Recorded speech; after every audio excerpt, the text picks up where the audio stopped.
요나는 이제 어제 새벽에 바다에 던져졌습니다. 그래서 1장 마지막 절을 한번 볼까요? 1장 마지막 절을 보시면 이렇게 1장이 끝이 납니다. 여호와께서 이미 큰 물고기를 예비하사 요나를 삼키게 하셨으므로 요나가 밤낮 3일을 물고기 뱃속에 있으니라. 이렇게 1장이 끝이 나요.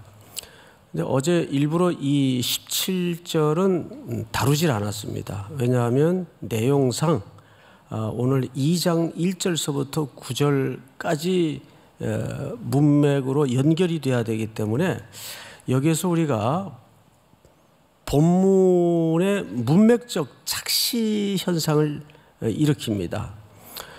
사실 17절은 이미 요나가 회상하는 내용입니다.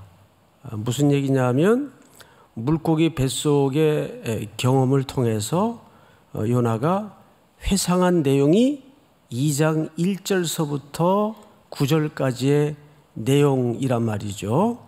그래서 이제 설명을 들어가면서 말씀을 듣다 보면 이게 이런 의미였구나 우리가 알 수 있게 됩니다. 2장 1절을 좀 볼까요?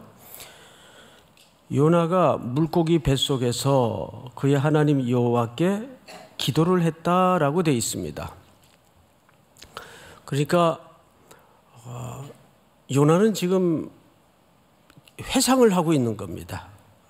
자기의 지난 어떤 시간에 대해서 회상 형식으로 오늘 내용을 써내려 가고 있는 거죠.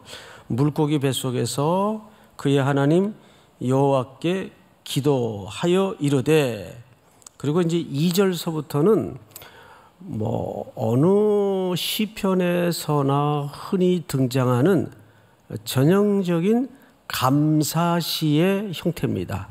그래서 요나의 감사가 어떤 감사를 담고 있는가, 그 감사의 내용을 들여다보면 요나의 기도의 본질, 현재 영적인 상태를 우리가 세밀히 알 수 있겠죠? 자, 2절 한번 같이 읽어보십시다. 시작. 이르되 내가 받는 고난으로 말미암아 여호와께 불러 아뢰었더니 주께서 내게 대답하셨고 내가 스올의 뱃속에서 부르짖었더니 주께서 내 음성을 들으셨나이다. 네, 스올의 뱃속에서, 그러니까 우리는 이 스올의 뱃속이 물고기 뱃속인 줄 오해를 해요. 이 물고기 뱃속하고 스올의 뱃속은 조금 다릅니다. 여기에서 이제 우리가 본문적 착시 현상을 일으키는데, 성경에서 스올이라고 할 때는, 특별히 구약 성경에서는 그 용례가 죽은 자들이 땅 깊은 곳으로 내려가는 어떤 곳, 우리 말에도 이런 표현이 있죠.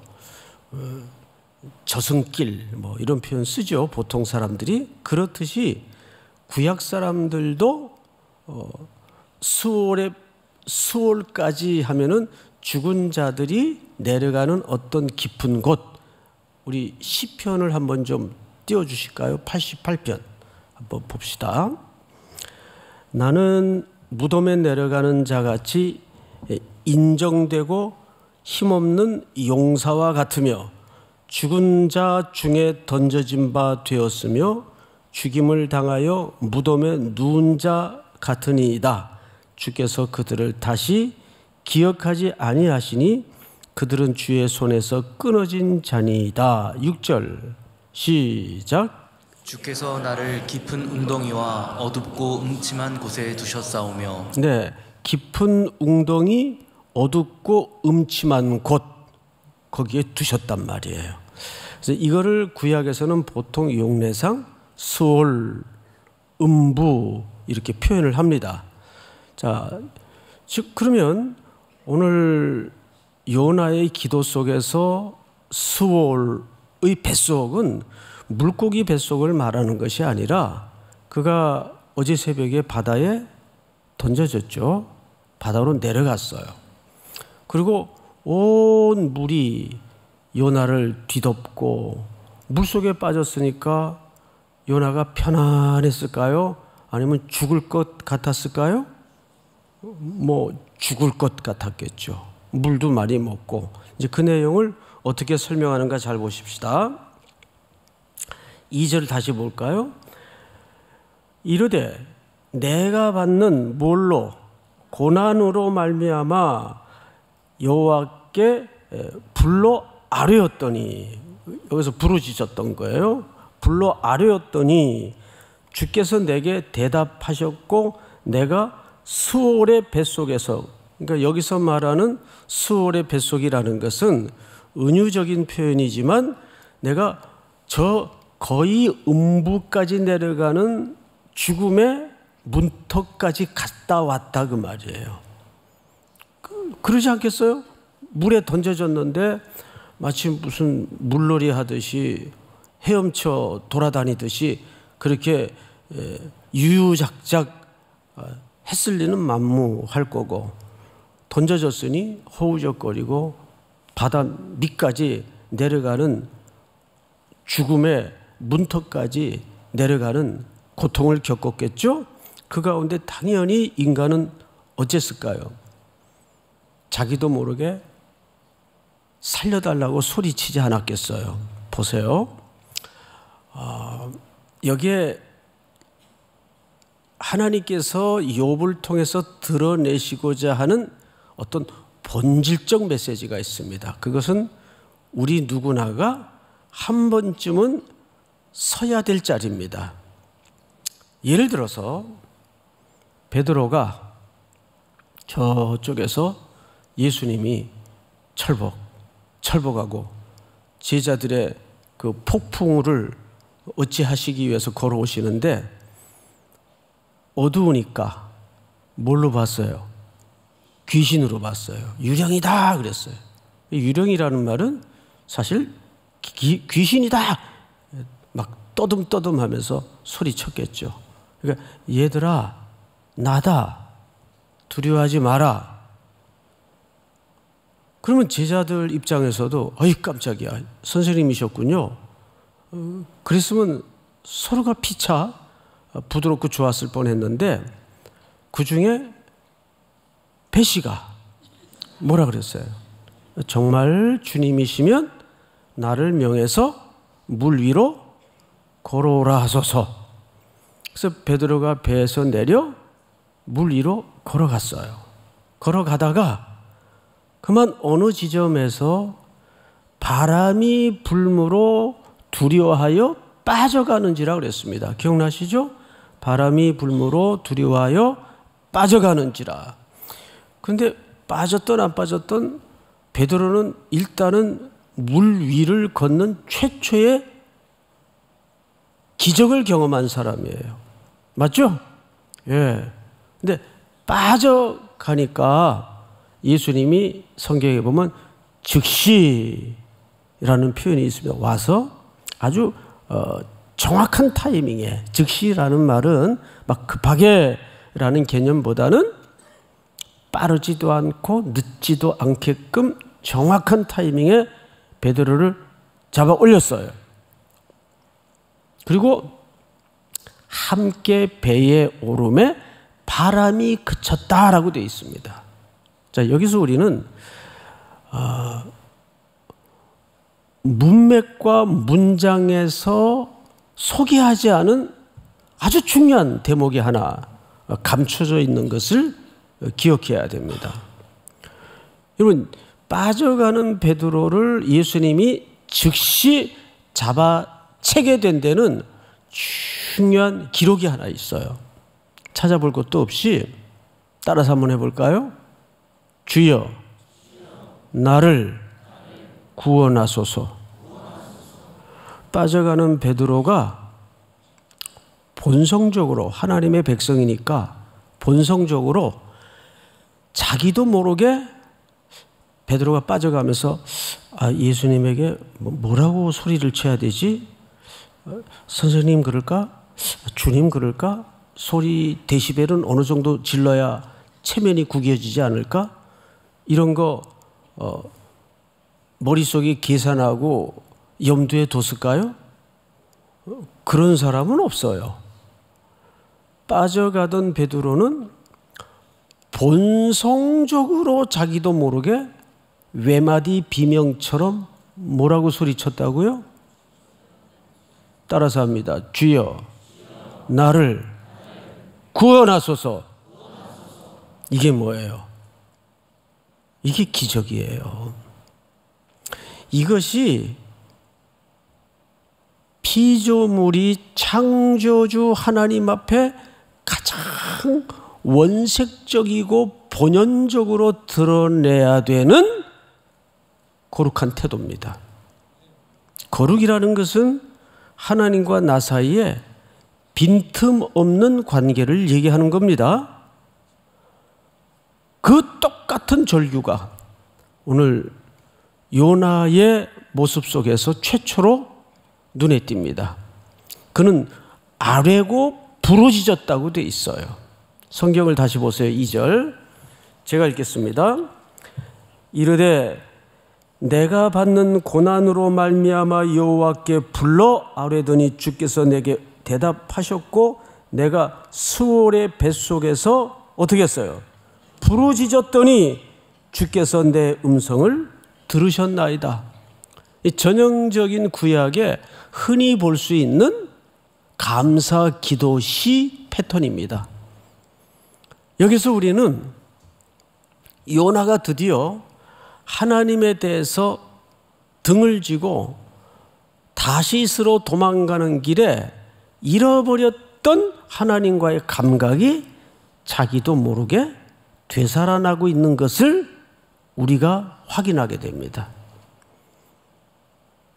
특별 새벽 기도회라는 것은 사실 이 감각이 우리 속에 회복이 돼야 돼요. 제가 언젠가 한번 말씀을 드렸죠?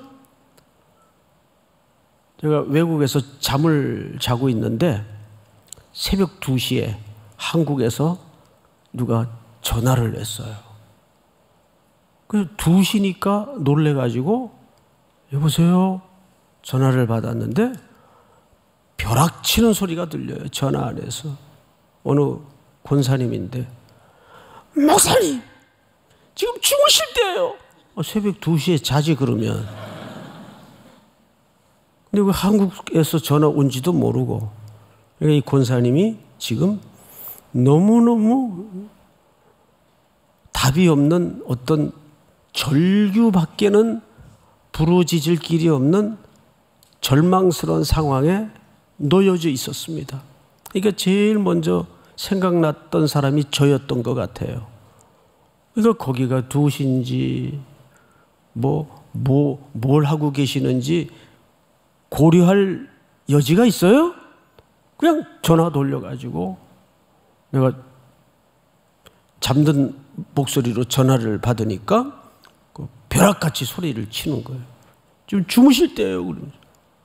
왜 그러세요? 사정을 들어보니까 아들에게, 하나밖에 없는 아들에게 너무너무 엄청난 일이 벌어져 있었던 겁니다. 그런 거죠. 그럴 때는 체면이 고려가 됩니까? 자기 지금 몸 좀 고단한 게 고려가 됩니까? 정신이 번쩍 나는 정도가 아니죠. 그래서 원래 진리라는 것은 공사가 구분이 될 수 없어요. 사람은 공사 구분하는 거 되게 좋아하죠. 그런데 진리라는 영역은 공사가 구분될 수 없어요. 믿습니까? 네. 하나님이 우리에게 이 말씀을 주실 때에도 이 말씀은 회사 가서만 적용을 하고 이 말씀은 가정에서만 적용을 하고 이 말씀은 공적인 일에만 적용을 해라. 그래서 주신 말씀이 아니에요. 십계명이라는 것은 인류 보편적 가치란 말입니다. 믿습니까? 그렇듯이 우리 인간에게도 자명한 진리가 있어야 되는데 그게 뭐냐 하면 피조물인 인생이 어떤 시련과 요나가 처해 있는 고난 같은 상황에 마주 서게 되면 어쩔 수 없어요. 살려주세요. 아버지, 저 좀 살려주세요. 근데 그것이 피조물이 창조주 하나님을 향한 가장 거룩한 태도입니다. 거기에 무슨 체면이 고려되겠어요? 아니면 무슨 살림살이의 레벨로 따져지겠어요? 대학원 나왔냐? 못 나왔냐로 가늠되겠어요? 그런 게 아무 의미가 없어요. 그래서 생명이라는 것은 뭐보다 소중하다? 인격과 인권보다 생명이 소중합니다. 믿습니까? 어줍지 않은 휴머니스트들이 인권, 인격, 당연히 인권을 얘기하고 인격을 소중히 생각해야죠. 그게 무시되어서는 안 됩니다. 근데 무엇보다 대신할 수 없다. 생명보다 대신할 수는 없어요. 우리 기독교인들이 이런 성경적 가치에 깊이 서 있어야 됩니다. 그래야 이 가치가 혼돈되어 있는 세상 길을 걸어가는데 헷갈림이 없게 되죠. 여기서 이 원리를 얘기하면 정말 그런가? 또 귀가 나팔기처럼 돼가지고 이쪽에서 뭐라고 또 떠들면은 이게 그런가? 우리에게는 좌도 우도 아닌 위로부터 내려온 하나님의 계시의 말씀이 있어요.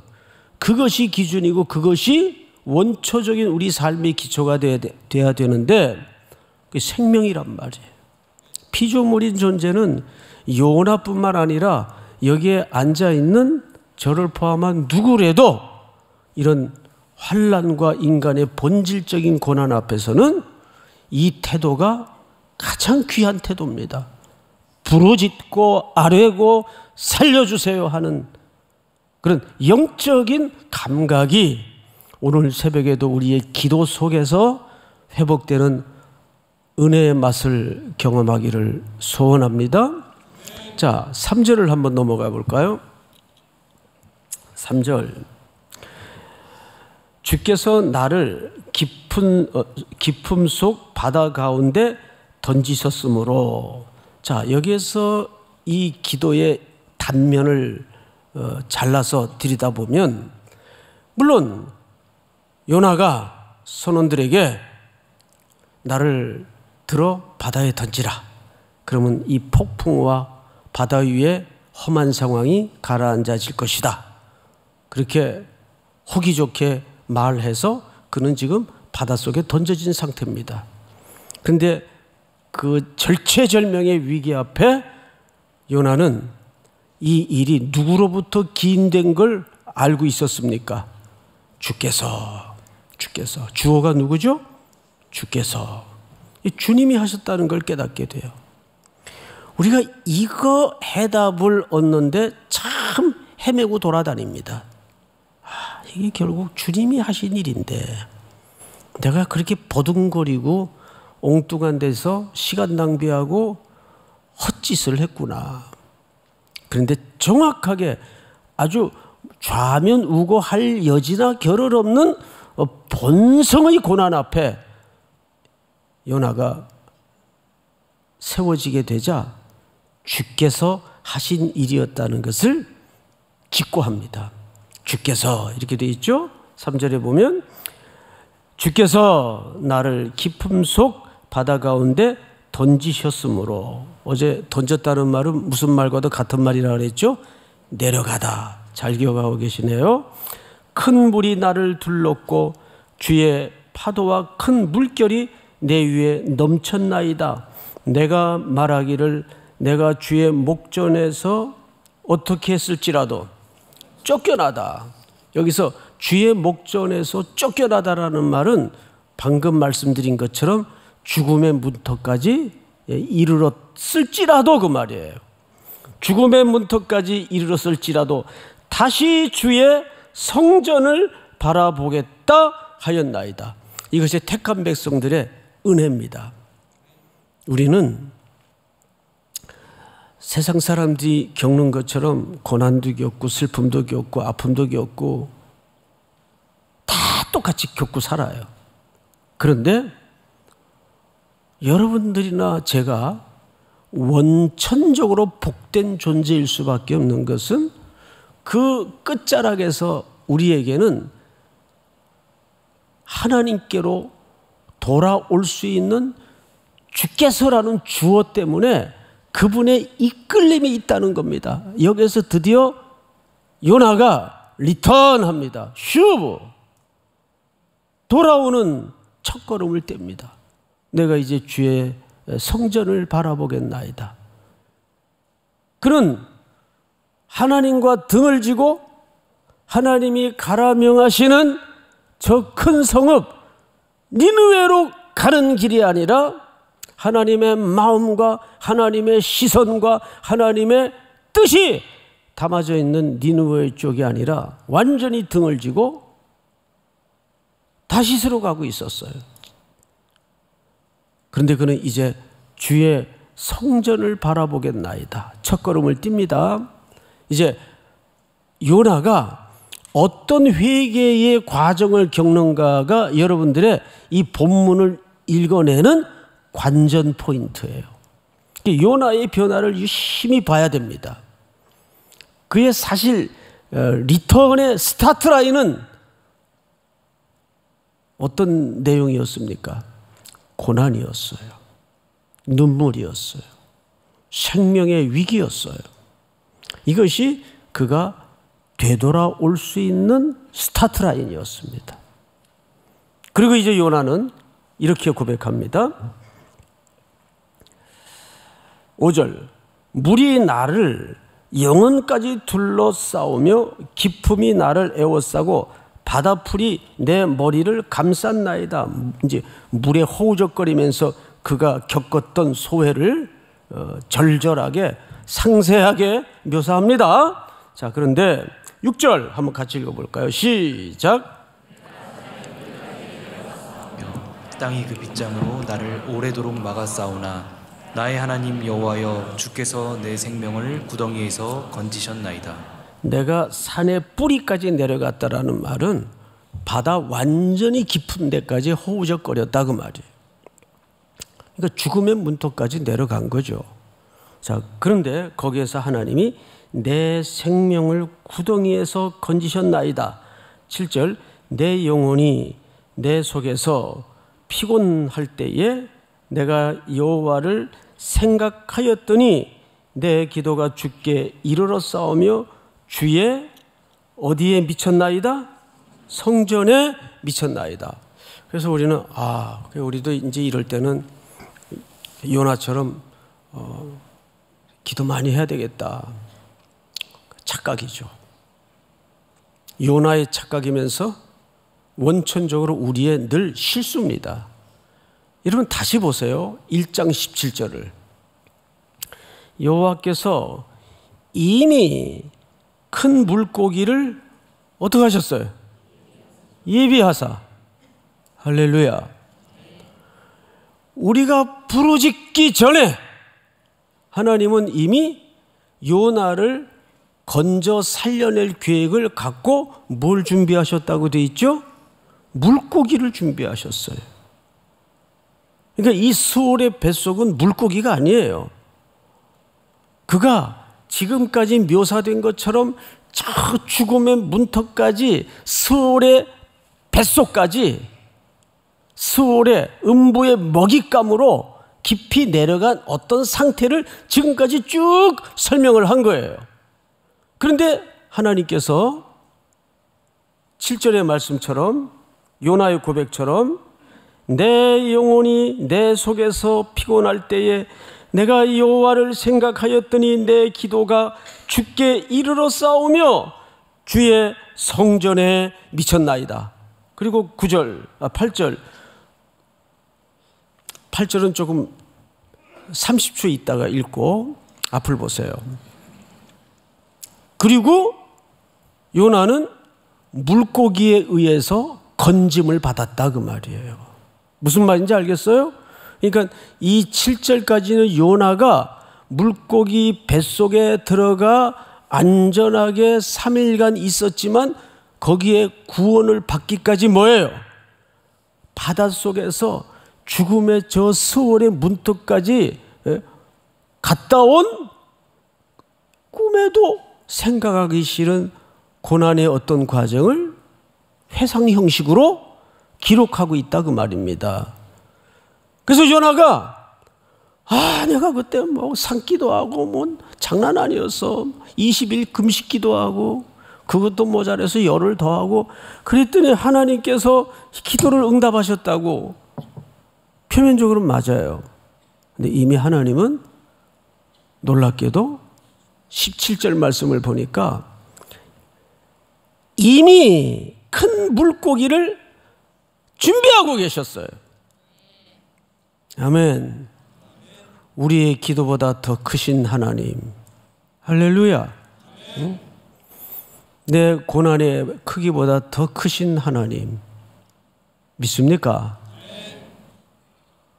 그래서 이 2장의 시 형식으로 이루어진 요나의 기도문은 회상 형식이란 말이에요. 나 그때 이렇게 막 산의 뿌리까지 내려갈 정도로 바다 밑바닥에서 거의 갈 뻔했는데 내가 그 절체절명의 위기의 순간에 이렇게 부르짖었더니 하나님이 나를 건지셨다고. 그런데 성경을 우리는 전체적으로 하나님이 앞뒤 그림을 다 보여주시는데 보니까 이미 큰 물고기를 예비하사. 얼마나 자애가 바다와 같이 크신 하나님이십니까? 하나님은 아세요. 우리의 못남도 연약함도 찌질함도 다 아셔서 분명 지가 차라리 나를 그냥 내가 여기서 끝낼게. 나 바다에 던져. 하나님 여기서 이 정도로 정리합시다. 아주 폼 잡고 잘난 체하고 그렇게 바다에 던지라고 했지만 하나님은 알고 계셨어요. 네가 그래봐야 피조물에 불과한 존재가 아니겠느냐. 바다에 빠져가지고 뭐 어떡하려고. 뭐 죽기밖에 더 하냐? 정말 요나는 그럴 마음이 있었을 것 같아요. 그런데 따라서 합니다. 끝날 때까지 끝난 게 아니다. 누가 안 끝내면, 그렇죠. 하나님이 안 끝내시면 감히 누가 뭘 끝내요.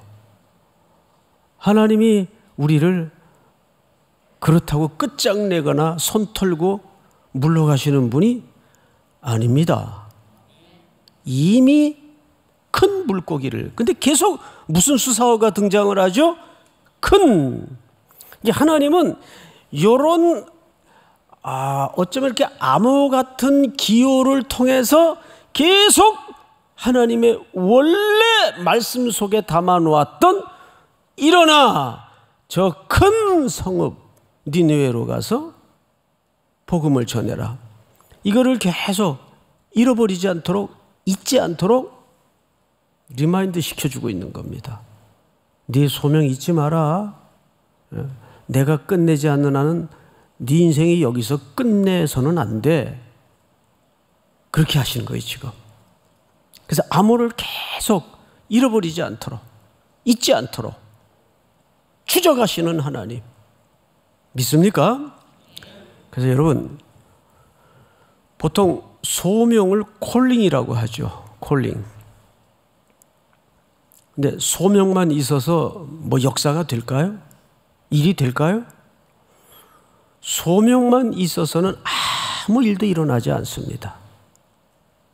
소명에다가 뭐가 더해져야 될까요?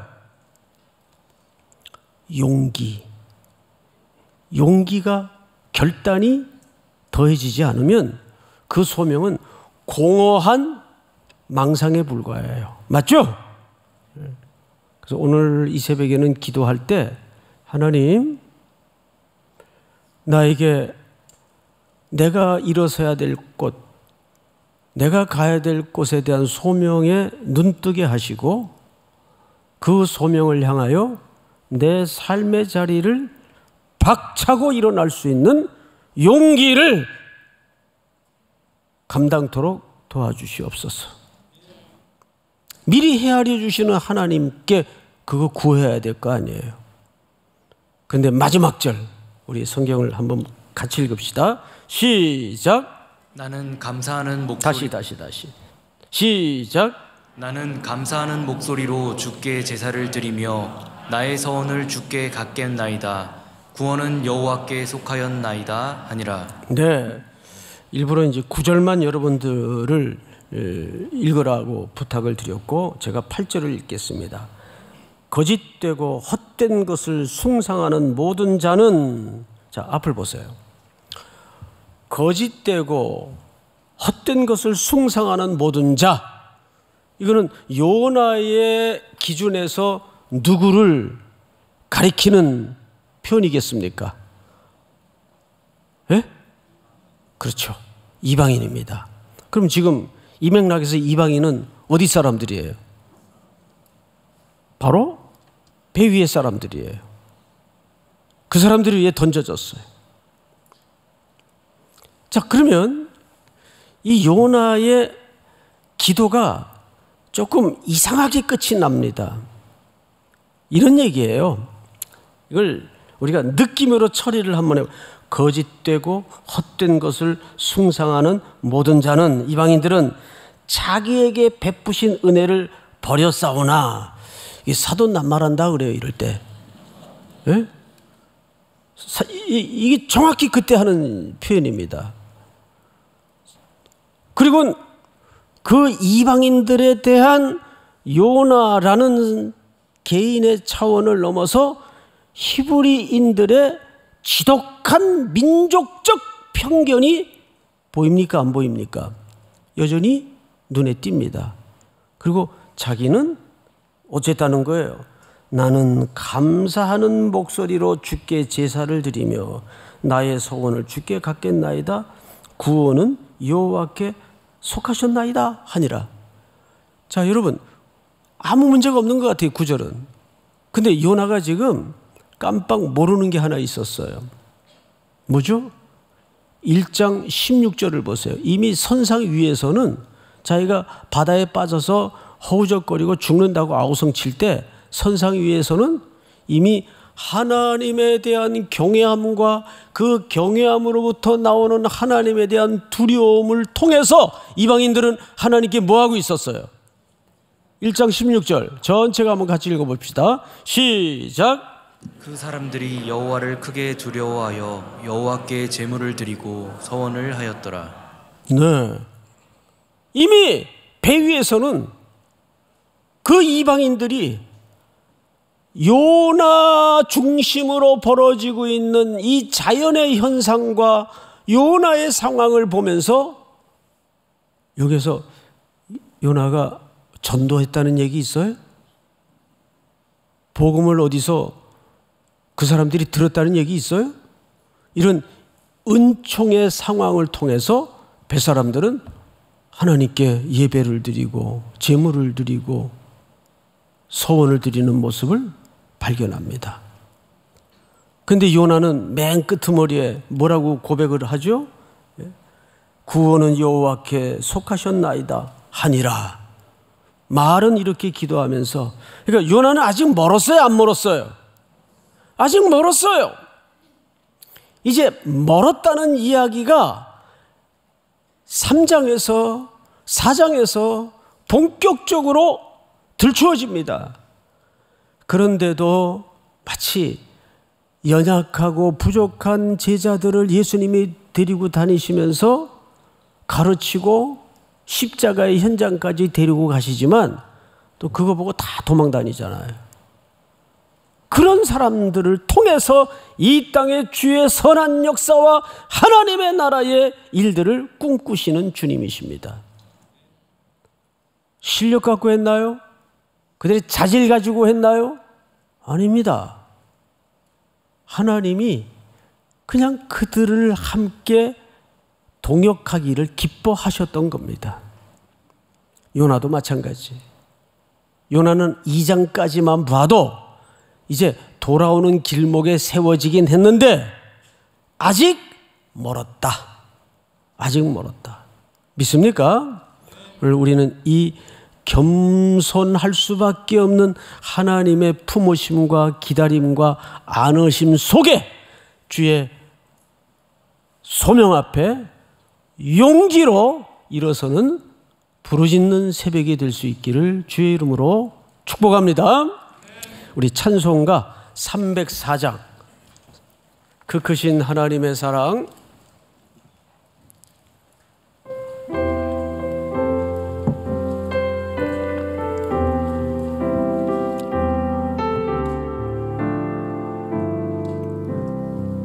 그 크신 하나님의 사랑 말로 다 형용 못하네.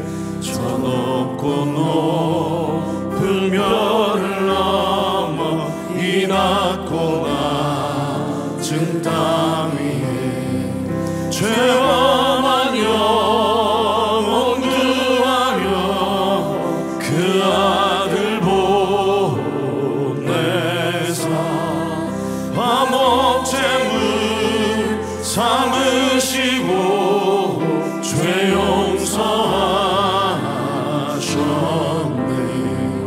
하나님 크신 사랑은 측량다 못하네.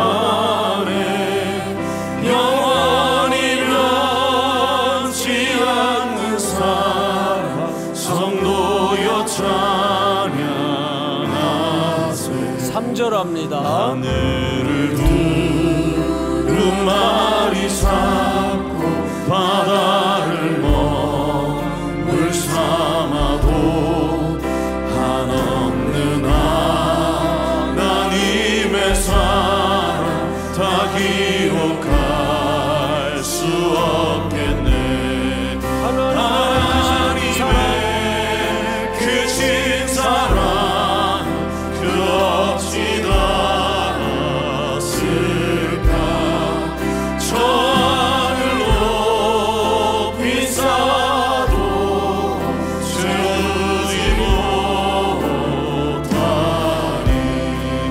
하나님 크신 사랑은 측량다 못하네. 영원히 변치 않는 사랑 성도여 3절만 다시 한번. 하늘을 두루마리 삼고 바다를 먹물 삼아도 한없는 하나님의 사랑 다 기록할 수 없겠네. 하나님의 크신 사랑 하나님의 크신 사랑 그 어찌 닿았을까. 저 하늘 높이 쌓아도 채우지 못하니. 하나님 두 손을 높이 들고 증량다 못하네. 영원히 변치 않는 사랑 성도여 찬양. 하나님 크신 사랑 측량다 못하네. 하나님 크신 사랑은 증량다 못하네. 영원히 영원히 변치 않는 사랑 성도여 찬양하세. 다 같이 한번 눈을 감으십시다. 오늘 주신 말씀처럼 다시 한번 고난 앞에 크고 작은 시련 앞에 세워질 때마다 하나님을 향한 영적인 더듬이가 회복되게 하시고 오직 내 삶의 해답은 주밖에 없음을 고백하는 본질적 겸손함이 우리 속에 거룩함이 회복되게 하여 주시옵소서. 아버지, 이 문제는 주님밖에는 답이 없습니다. 주여, 우리를 구원해 주시옵소서. 주여, 이 시대를 구원해 주시옵소서. 주여, 이 시대를 바꾸어 주시옵소서. 주여, 이 문제를 고쳐 주시옵소서. 주여, 이 병을 고쳐 주시옵소서. 간절히 하나님 앞에 기도하다가 일어서는 새벽이 되기를 바랍니다. 다 같이 한번 주여 부릅니다. 주여.